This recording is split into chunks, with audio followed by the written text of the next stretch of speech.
their way in these tough conditions out here. And as they circle around. Dilangsungkan selama 1 tahun atau 1 musim begitu. Dan seri Danau Toba menjadi seri pertama di tahun 2023. Ya, ada 10 tim yang diikut sertakan dalam kejuaraan dunia F1 Powerboat. Ini ada Abu Dhabi Team, Victory Team, China SCIC, terus juga ada Atlantic Team, Sharjah dan Sweden Team. Selain itu ada Stromoy, Gilman Racing, Maverick Racing, dan juga Comparato F1.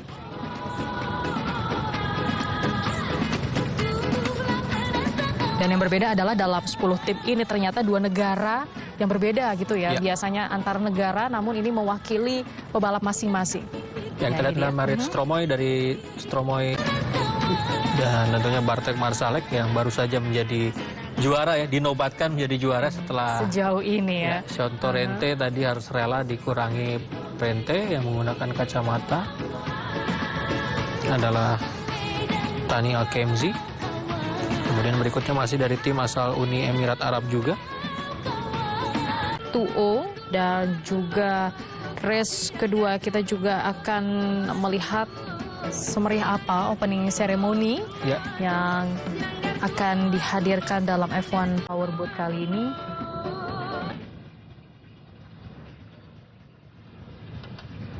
Menambah koleksi foto dari Presiden Jokowi dengan pebalap-pebalap kelas dunia ya, setelah sempat juga berfoto dengan pebalap MotoGP, kini dengan pebalap F1 H2O, mana memang F1 H2O sendiri adalah kelas flagship atau seri tertinggi dari balapan.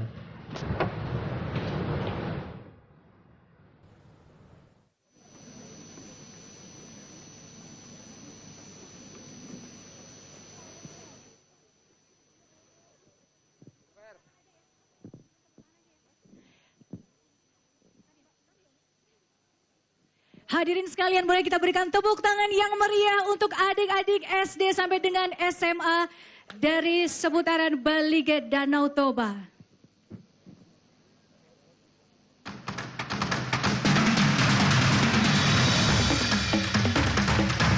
Welcome to Lake Toba, the lake that holds millions of charms and beauty. How serene and clear the water embraces every step, fully immersed and welcomes us in such contentment. Thus, the beauty remains irreplaceable by heart.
Lake Toba is in the lane of the Bataknis tribe, a tribe that honors and upholds family above all.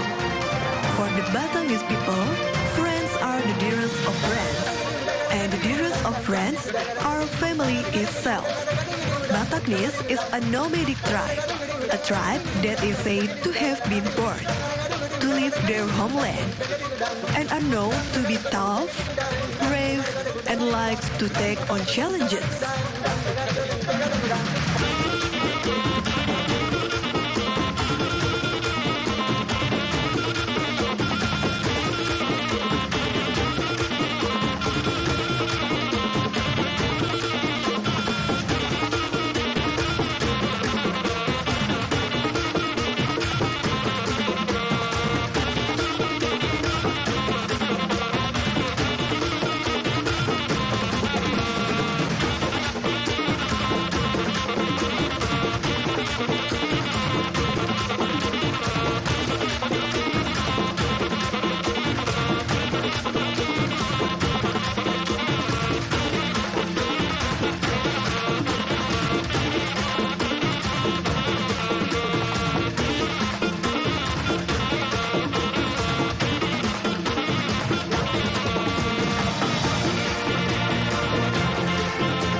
of meaning, embodied in works by skillful hands, and all works aspire to be the symbols of love, fertility, life, joy, and the bonds of brotherhood.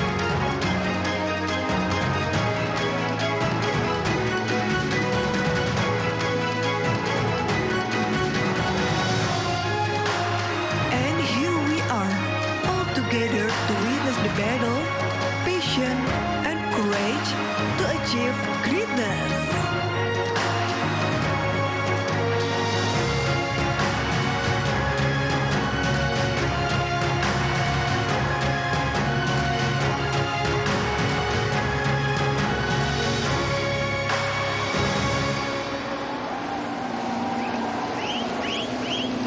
Hadirin sekalian, boleh sekali lagi kita berikan tepuk tangan yang meriah untuk persembahan yang sangat cantik sekali dari adik-adik SD sampai dengan SMA di seputaran Balige Danau Toba, Sumatera Utara.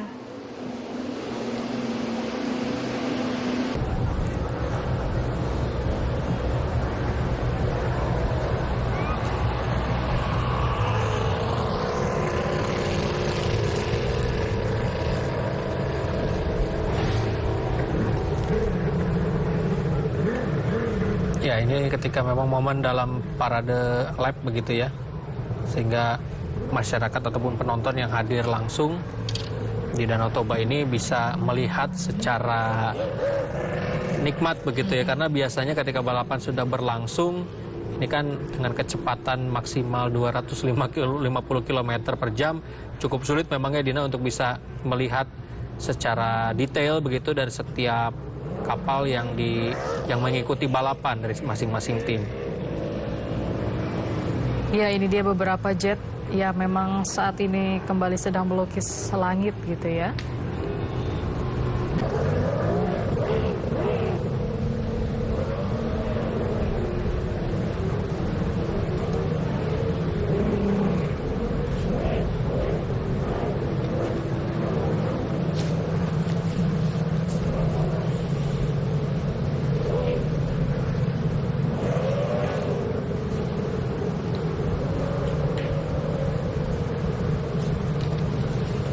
Ya, pemirsa, dan sebagai informasi bahwa kejuaraan dunia F1 H2O adalah seri internasional tertinggi dari balapan perahu motor sirkuit dengan satu tempat duduk untuk pebalap.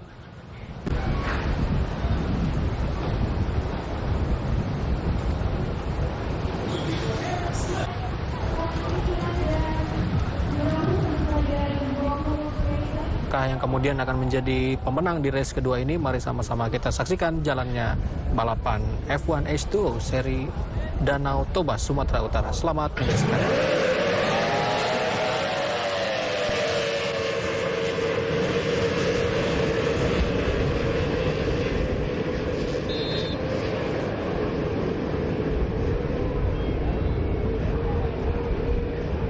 Tiptoe their way in these tough conditions out here, and as they circle around and they come down, the green flag is out, whistles being sounded as they slide through the commitment buoy heading down in toward turn number 8 and 9 in the old circuit. This is the first of 18 laps, Jonathan, as we go off from this crescent moon shaped circuit. This is something new, and here comes Bartak Marzawak, your leader, out in front and moving up and challenging.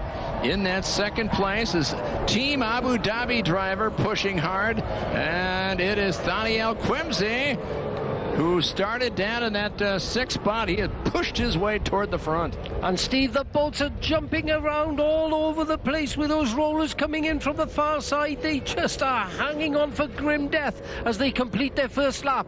But out in the front, is it changing? Is Thaniel Quamsi? Look at the conditions out there. These are certainly not perfect for Formula One racing. And you can see there Bartek Marsalak, all of a sudden he was leading the race and the conditions have got so bad he's now falling way back in the field.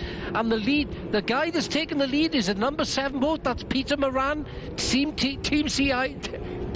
CTIC China. My goodness, these conditions are almost undrivable. They've got to be watching that they don't nosedive these boats in this lap. Peter Moran, who started in the 4th position now, has moved himself up into the lead, and why not? You know, he's a long-distance runner. He's used to racing at Rouen in France, where there's ugly conditions and boat traffic and those old traditional 24-hour races, so I think he's quite at home at these tough conditions. And Thaniel Quimsey trying to stay right up there with him, so Bartek Marzwak led that first lap, but right now it's Thaniel Quimsey trying to close up and get past Peter Moran. But Peter Moran, as we talked about, is used to these tough conditions, and around he goes, and they continue to move, but they're only going about 15%, 20%. Look at that, Jonathan. Some drivers are almost coming to a complete stop. These conditions are just so terrible. The drivers are trying to stay up, and you see Peter Moran almost launched the boat, teetering on the edge of disaster, somehow saved it as he almost stalled it completely, putting it up on its tail, and was able to gather it back up again. Totally impossible, Steve. I mean, they're down from 140 odd mile an hour going down that back straight to probably 30, 35 mile an hour as they hang on for grim death trying to get around that circuit. And a lot of them, oh, did you see that boat there? That is Ben Jelf, I believe. The entire boat almost sunk as he tried to get his way around the circuit. You can see the Dubai boat there.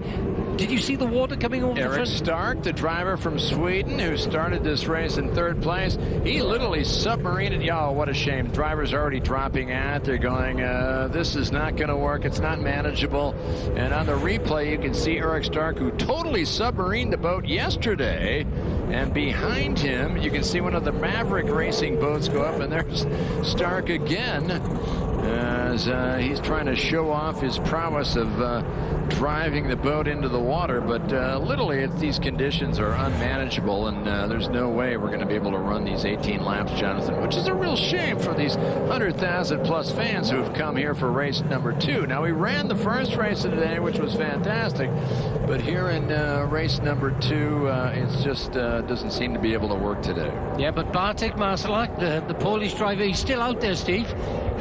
He's hanging on, and he's thinking, hang on a minute here, if they're going to call this race, I want to make sure that I'm in the lead boat, because he may get some points for competing out here this afternoon, picking up Jonas Anderson there, 2-time world champion, and my goodness, I cannot believe what they must be going through around the circuit, Steve. I mean, we've done this before, Jonathan. We had this problem in St. Petersburg years ago, in Russia, and in Istanbul in Turkey years ago, where we did get the race in, but these conditions are tough. There's still a green flag out there, so some drivers are giving up the ghost, including the world champion Sean Tarenti in that boat number 1 you see in the distance in the background. And it looked like the young driver from the Netherlands got out on the water, Ferdinand Zandbergen, and he's calling it quits. So slowly but surely, these drivers are saying enough is enough, and Kali Vipo is parking his boat.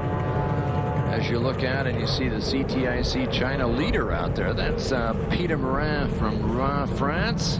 He's taken over the number 1 spot because his ex-father-in-law, Philippe Shep, a 3-time world champion, went out in glory when he won his final race ever of his career back in December in Sharjah, and had a Cinderella season, wrapped things up, and then retired and turned the reins of his number 1 boat over to Peter Moran, who was out there. There's Philippe Shep.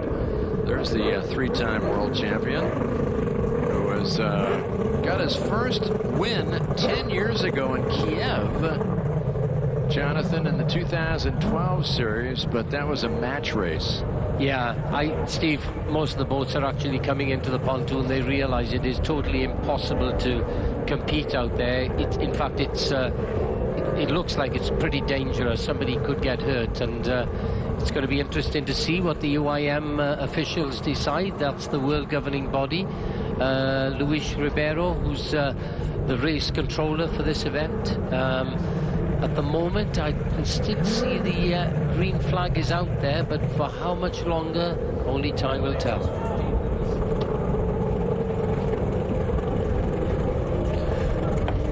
Well, as we get a chance to take a look at Peter Morin, the driver.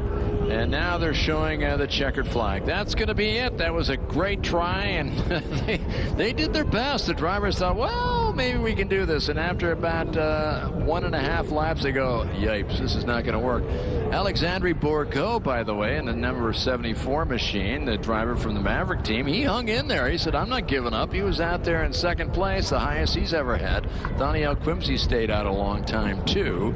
And most everybody else has called it quits, and that pretty well shuts down the action for race number 2. And you could just see there, you could see Peter Morin almost nosediving that boat as he tries to find his way around the circuit. Came off one of those rollers, came off the top of it, and actually the boat started almost being like a submarine as he tried to make his way around the circuit. Time world champion with less than a lap and a half to go has taken over the lead on the restart. You know, we said a three-lap dash, and that's basically what it was. And you can see now that Bartek, he just didn't quite get the pace that he wanted on that restart. Sean Torrente pounced on him and took the lead of the race. Here on the final lap, now we hold our breath with just 3 more corners to go. Sean Torrente now with Team Abu Dhabi is trying to pull away and easily head down into turn number 9. That was the move of the day, and Sean Torrente, your 3-time world champion for Team Abu Dhabi,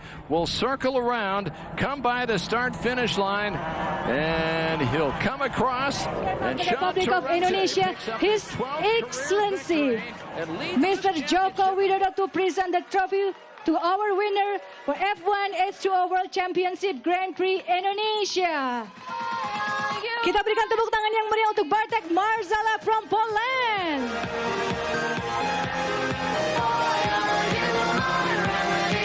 Hadirin sekalian, sekarang waktunya untuk berfoto bersama pemenang. Kami persilahkan to all dignitaries untuk berfoto bersama seluruh pemenang. We invite to all dignitaries to join the winners for the last applause and official picture. Hadirin sekalian, boleh sekali lagi kita berikan tepuk tangan yang meriah untuk all the winners for F1 H2O World Championship Grand Prix Indonesia.